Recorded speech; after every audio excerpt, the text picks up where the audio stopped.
नमस्कार दोस्तों। Kurt Campbell White House के Asia security coordinator Aspen security forum के अंदर कहते हैं कि भारत केवल अमेरिका का अलाय नहीं है, बल्कि भारत एक उभरती हुई सुपर पावर है। ये भारत के कैरेक्टर और भारत के डिजायर से क्लियरली समझ में आता है। इस वीडियो को एक बार देखो, जिसके अंदर आप सब कुछ समझोगे कि यहाँ पर क्या हो रहा है। The fact is, I know of no bilateral relationship that has deepened and strengthened more rapidly than the United States and India over the last 20 years. My own personal view is by far and away the most important bilateral relationship for the United States into the 21st century is India, and that we have to invest even more of our capacity in building people-to-people ties, working together on technology and the like. I do think it is important to keep in mind, and Joe, you worked on India before many of us does. India has a unique strategic character. It will not be an ally of the United States.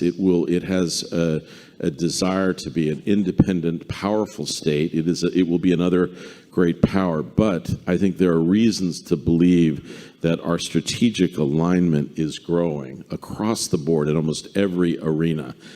We should look at things that we can do together, whether it's in space, whether it's education, whether it's on climate, whether it's on technology, and really move in that direction. I think you will always find, if you look over the last 20 years and look at the hurdles that have been surmounted and the depth of engagement between our two sides, it's remarkable. And I would also say it is not simply built on anxiety around China. It is a deeper understanding of the importance of the synergies between our societies. तो चलिए दोस्तों, इस session के अंदर card काम्बेल की कुछ बातों के ऊपर हाईलाइट करते हैं, उसे समझने की कोशिश करते हैं क्या सच में ऐसा कुछ हो रहा है या नहीं। बट उसके पहले आप लोग मेरे साथ में टेलीग्राम ग्रुप के ऊपर जुड़ सकते हो। क्लास की अपडेट पीडीएफ आपको मिल जाती है। इसके अलावा रोज सुबह 8 बजे द हिंदू एनालिसिस की क्लास मेरे द्वारा पाथफाइंडर चैनल के ऊपर लाइव ली जाती है। आप यहाँ पर भी मेरे साथ में जुड़ सकते हो। तो दोस्तों, कार्ड काम्बेल ने अपने सेशन के अंदर ये कहा कि भारत जो है वो एक उभरती हुई सुपर पावर है, केवल अमेरिका की अलाई नहीं है। इवन इन्होंने ये भी कहा कि भारत और अमेरिका के रिलेशन पिछले 2 दशकों के अंदर बहुत तेजी से बढ़े, और इतनी तेजी से बढ़े हैं जितनी तेजी से मैंने कभी इसके पहले बढ़ते हुए नहीं देखे। इन्होंने ये भी कहा कि भारत अमेरिका के लिए बहुत ही इंपॉर्टेंट कंट्री है। इस कारण से भारत के अंदर अमेरिका को निवेश करना चाहिए, टेक्नोलॉजी में, एजुकेशन में, इंडस्ट्री में, क्लाइमेट में, और जिस भी जगह की जरूरत पड़े उन सारी जगहों पर। ठीक है, सबसे पहले तो बात करते हैं कि क्या सच में भारत और अमेरिका के रिलेशन पिछले 2 दशकों के अंदर बढ़े हैं क्या। तो देखो यार, पिछले 2 दशकों के अंदर ही सच में हम लोगों को देखने को मिलेगा कि भारत और अमेरिका के रिलेशन बहुत आगे बढ़े। 2 दशकों के पहले 1991 के पहले कोल्ड वॉर का समय चल रहा था। मैं आपको एक कहानी सुनाता हूं साहब। बात कुछ ऐसी है 1962 की। 1962 जिस समय पे कोल्ड वॉर का समय चल रहा था, 2 पोल उभर के आ रहे थे पूरे विश्व के अंदर। एक था अमेरिका और एक था यूएसएसआर। ऐसी कंडीशन के अंदर 1962 के अंदर इंडिया चाइना के बीच में वॉर हो गया था, और ये वॉर भारत हार गया था क्योंकि भारत ने अपना मिलिट्री मॉडर्नाइजेशन नहीं किया था। भारत ने अपनी तैयारी जो है वो नहीं करके रखी थी। पर इस युद्ध के हारने के बाद में भारत के अंदर समझ में आया अथॉरिटीज को कि हम लोग को मिलिट्री मॉडर्नाइजेशन करना बहुत ज्यादा जरूरी है। हम लोग गांधीयन आइडियोलॉजी पे पूरी तरीके से डिपेंड नहीं हो सकते। ऐसी कंडीशन के अंदर 1962 के अंदर भारत चाह रहा था कि अपने मिलिट्री को मॉडर्नाइज किया जाए। अब भारत के पास में 2 ऑप्शन थे असिस्टेंस के लिए, एक था अमेरिका और एक था यूएसएसआर। भारत पहले पहुंचा अमेरिका के पोल के पास में। भारत को अमेरिका ने कहा कि आप कश्मीर के इशू को रिजॉल्व कर लो, अमेरिका को इंटरमीडिएट रखे, उसके बाद हम लोग आपकी मिलिट्री को मॉडर्नाइज करने में मदद करेंगे। हालांकि भारत को यह कंडीशन स्वीकार नहीं थी, इस कारण से भारत ने अमेरिका से मदद नहीं ली। भारत के पास में दूसरा ऑप्शन था यूएसएसआर।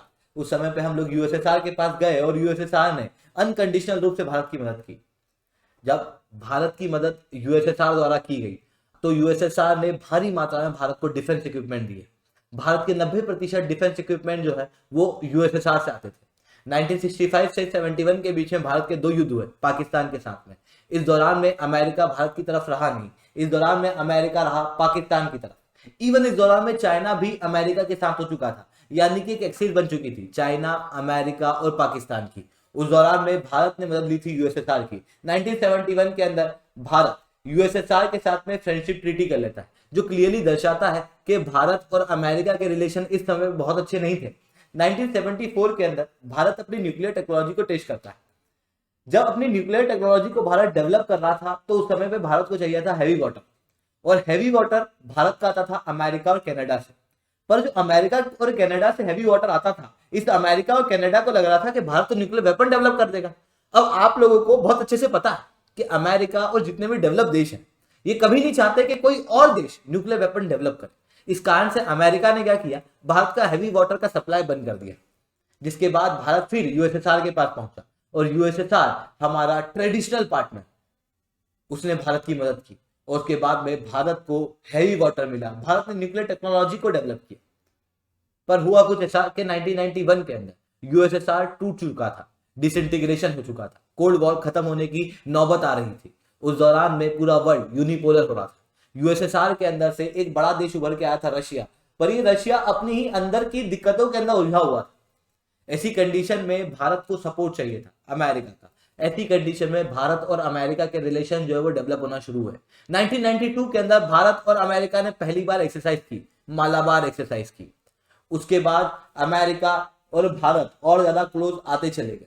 1998 के अंदर हालांकि दोनों के रिलेशन के अंदर थोड़ा स्ट्रेंड आया, जहां पर भारत ने न्यूक्लियर वेपन को डेवलप कर लिया था और उसकी वजह से अमेरिका ने भारत के ऊपर सैंक्शन लगा दिए। जब उसके बाद कारगिल युद्ध हुआ और जब कारगिल युद्ध हुआ तो अमेरिका ने ये सैंक्शन हटा भी दिए थे, जिसके बाद अमेरिका और भारत के रिलेशन फिर डेवलप होना शुरू हुए।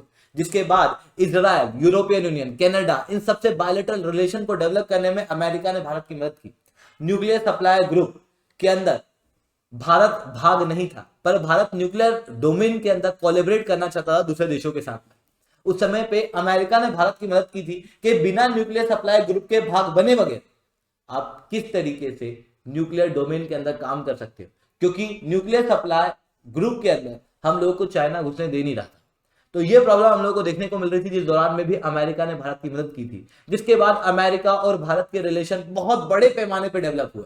आज कोविड-19, economic recovery, climate crisis, sustainable development, critical and emerging technology, supply chain resilience, education, diaspora, defence and security, intellectual property right, political action, इन सब के ऊपर अमेरिका के साथ में भारत कोलैबोरेट कर रहा है। इसके अलावा भी और भी कई सारी चीजें जिसके ऊपर अमेरिका और भारत के बीच में आपस में कोलैबोरेशन हो रहा है। इवन अगर आप डिफेंस इक्विपमेंट की बात करेंगे तो 1991 के पहले जो यूएसएसआर से डिफेंस इक्विपमेंट बहुत भारी मात्रा में आते थे, अब वो यूएसएसआर के डिफेंस इक्विपमेंट भारत के अंदर इंपोर्ट होना कम हो रहा है और अमेरिका के बढ़ रहे हैं। अमेरिका भारत का लार्जेस्ट ट्रेडिंग पार्टनर जो है बनता हुआ दिखाई दे रहा है। ये सारी चीजें कब हुई, जब अमेरिका और भारत के रिलेशन 1991 के बाद डेवलप हुए। इवन 2+2 मिनिस्टेरियल डायलॉग जो भारत और अमेरिका के बीच में होता है, इवन भारत और अमेरिका के बीच में लॉजिस्टिक्स एग्रीमेंट, ये सब दिखाते हैं कि भारत और अमेरिका के बीच में बहुत क्लोज टाइज होते जा रहे हैं। और जब ये क्लोज टाइज हो रहे हैं भारत और अमेरिका के बीच में, तो ये सारे रिलेशन पिछले 2 दशकों के अंदर डेवलप हुए। इतना ही नहीं, कार्ट काम्बेल अपने सेशन के अंदर कहते हैं कि यूएस और इंडिया के जो रिलेशन है ये चाइना के डिस्प्यूट के कारण नहीं है, ये नेचुरली है। और ये बात सही भी है, क्योंकि चाइना का ग्रोथ अभी अभी देखने को मिल रहा है। ठीक है, पिछले 4-5 सालों के अंदर 2016-2014 के बाद से एग्जैक्ट डेट उसकी कमिट करना मुश्किल है। कोई एक डेट से ऐसे नहीं हुआ कि चाइना अचानक से डेवलप होना शुरू हुआ। चाइना जो एक उभरती हुई पावर के रूप में उभर के आ रहा है, ये 2014-16 के आसपास से हम लोग को ज्यादा देखने को मिल रहा है। जब ऐसा हो रहा है तो उस दौरान में भारत और अमेरिका के रिलेशन कोई 2014-16 के अंदर डेवलप नहीं हुआ, ये 1991 से बहुत तेजी से डेवलप हो रहे थे। मतलब हम लोग प्राकृतिक रूप से ही आपस में एक दूसरे से कोऑपरेट करने लग रहे थे। पर चाइना के डेवलप होने के कारण, चाइना के असर्टिव होने के कारण भारत और अमेरिका के रिलेशन के बीच में और ज्यादा डेवलपमेंट हुआ, जिसके अंदर क्वाड का गठन करना, इंडो पैसिफिक इकोनॉमिक फ्रेमवर्क बनाना और भी कई सारी चीजें चाइना को काउंटर करने के लिए की गई। युद्ध अभ्यास उत्तराखंड के पास में करना भारत और अमेरिका का, ये सब कुछ चाइना की वजह से हुआ। पर चाइना के असर्टिव होने से पहले ही भारत और अमेरिका के रिलेशन जो है वो डेवलप हो रहे थे। तो दोस्तों आज के लिए इतना ही रखते हैं। लेक्चर कैसा लगा एक बार लाइक करो, लेक्चर बहुत अच्छा लगा तो SRC10 कमेंट करो। अगर आप लोगों को अनअकैडमी के ऊपर सब्सक्रिप्शन लेना है तो आप लोग कोड यूज कर सकते हो दोस्तों SRC10, जिसके बाद में आप लोगों को मेरे द्वारा पर्सनली वन-ऑन-वन मेंटरशिप मिलेगी, जहां पर मैं आप लोगों को बताऊंगा आपको क्या पढ़ना है, किस तरीके से पढ़ना है, हर एक चीज के ऊपर मेरे द्वारा 1-on-1 गाइडेंस आप लोगों को दी जाएगी। इतना ही नहीं दोस्तों, एक बहुत इंपॉर्टेंट बात यह है कि अगर आप लोगों को अनअकैडमी के ऊपर सब्सक्रिप्शन लेना है, अभी बहुत अच्छा समय 16 दिसंबर तक अगर आप सब्सक्रिप्शन लेते हो तो आप लोगों को 40% तक के डिस्काउंट जो है वो मिलने वाले। तो जाओ सब्सक्राइब करो, SRC10 कोड का प्रयोग करो, 18 महीने का सब्सक्रिप्शन लेना, क्योंकि ये सब्सक्रिप्शन ऑटोमेटिकली आपकी प्रीलिम्स तक एक्सटेंड करेगा। ठीक है, तो दोस्तों आज के लिए इतना ही। जय हिंद, जय भारत।